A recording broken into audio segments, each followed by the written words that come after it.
for the remaining time, it is exactly February 2nd, which means it's Groundhog Day.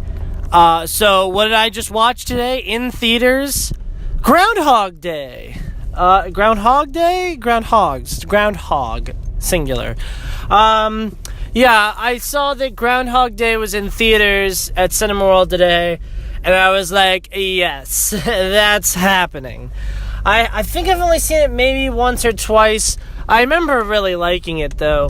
And so when I saw it was in theaters, I was like, and I movie passed, so it was free, and I was like, hell yeah, I'm going.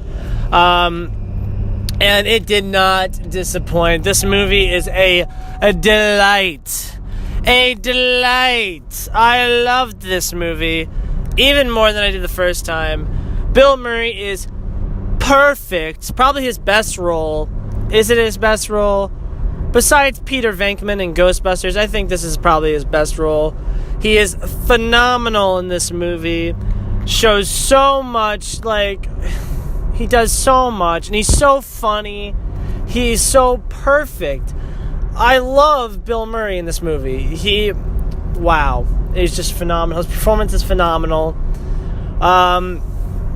This movie's hilarious. This movie gets me sad. This movie is, super romantic, makes me sad in a happy way and a sad way. I said it was funny already. It's just great. Andie MacDowell's a sweetheart. You fall in love with her the minute you see her.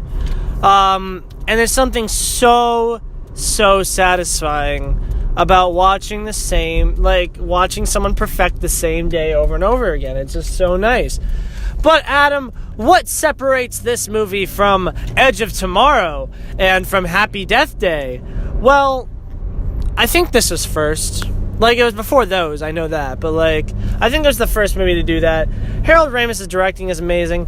I mean, I like Edge of Tomorrow more than I like Happy Death Day. Happy Death Day is okay. But this movie just perfects the whole living the same day over and over again. And this movie is so iconic that it becomes synonymous with that idea.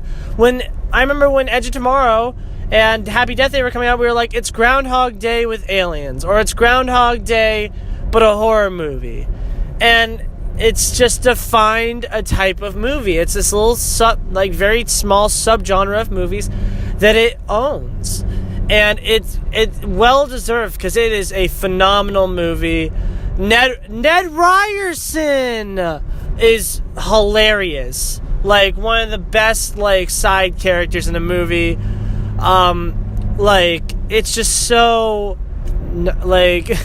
it's just so nice. It's just such a nice movie to watch. It's a fulfilling movie. It makes you feel those videos where it's they make you feel uncomfortable, they cut a cake wrong or something. But it's the opposite of that. It's the ones where it's they perfectly cut a cake, or everything perfectly happened. And in this movie, everything perfectly works out. It's so well shot. I noticed there's several shots that I was this is just amazing. And the end, spoilers, when he, finally lives out the day, and you see him wake up in the morning at 6 a.m. and you hear the I Got You Babe song, and you're like, no, he lived the day perfectly. And then you just see Andie MacDowell, come over and be like, hey, no, I love you. And then, they go, oh, but I love that song, but we played it yesterday, and it's February 3rd now. And, wow, this is a near-perfect movie. Harold Ramis is in it. He plays a doctor. Nice little role. He looks really different than he did in Ghostbusters, which is weird to me. But, yeah, I don't know what else to say besides this movie is damn near perfect. It's the defining Groundhog Day movie. I doubt we're ever going to see another Groundhog movie centered around Groundhog Day. So weird. You wouldn't think, oh yeah, there needs to be a movie about Groundhog Day, but there is. And it's just such a special movie. It should be out in theaters every Groundhog Day for the rest of time. It is such a delight. This movie is a delight. And I give it 5 out of 5 stars. I I'm just so floored by how much I thoroughly enjoyed this movie. I thoroughly had a great time. I remembered like a lot of the lines, and I've only seen it like 2 times. This movie is iconic and needs to be seen by everyone. There's nothing really else to say. It's hilarious. Bill Murray is an icon. This movie is perfect. 5 out of 5. If you haven't watched it, what are you doing? That's it. Bye.